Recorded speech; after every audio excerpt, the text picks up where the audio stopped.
Hi, a couple of weeks ago I posted a video on transgenderism called the Trans Delusion, and it was subsequently banned from YouTube because they regarded it to be in contravention of their community guidelines. In the community guidelines it says that videos are removed if they promote violence or hatred against individuals or groups.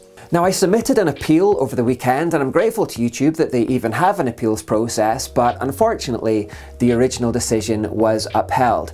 In that appeal though, I said that the video categorically does not promote violence or hatred against the transgender community in any way whatsoever. In fact, to the contrary, it's actually asking us to think about how we can best help the transgender community. It asks us to think about whether putting people through irreversible and life-changing surgery is actually doing them more harm than it is doing them good. The evidence suggests that counselling is actually the better path for people struggling with an identity disorder. Furthermore, the terms used in the video are the official working definitions used by the psychiatry profession, given by the Johns Hopkins Psychiatry Guide and Oxford English Dictionaries. On top of that, it was a video for education and discussion, and I think that it's really important in a free society that we are allowed to respectfully exchange ideas on such things and to challenge the prevailing cultural dogmas of our day, that we are allowed the spaces for free speech where we can question and debate these issues openly. And I think it's incredibly dangerous for society when certain voices are being shut down and silenced because they're unpopular, because they don't conform to the prevailing cultural dogmas. YouTube used to be a place where that was possible, where you could speak freely, where you could share ideas, where you could educate, where you could prompt discussion.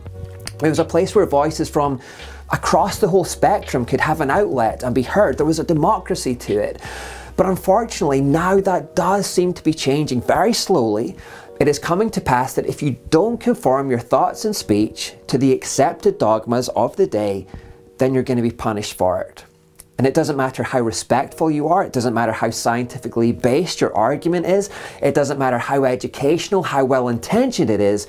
If you don't conform your thoughts and speech to the accepted ideology of the day, then you're going to be reprimanded in some way. Now, I want to stay on YouTube for as long as possible, and I want to keep the Fuel Project on YouTube for as long as possible. I still believe in this platform, I genuinely do, and I still believe that YouTube essentially wants to be a force for good in the world. I absolutely think that, but I think that it's losing its way in that, and I think that it's being pressured to do so by outside forces, and I think that it's losing sight of core values. But I don't think that YouTube is intrinsically trying to be oppressive or to be on the wrong side of history.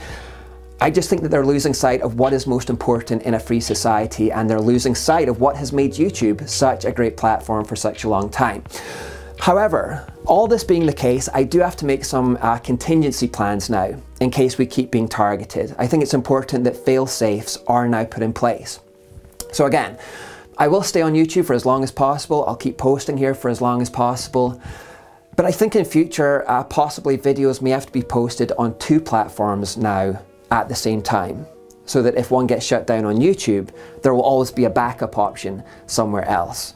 I've also signed the Fuel Project up to the ThinkSpot waiting list, which is Jordan Peterson's new venture. I'm really interested to see if that will host videos and if it can be a viable long-term YouTube alternative where free speech is truly valued and protected.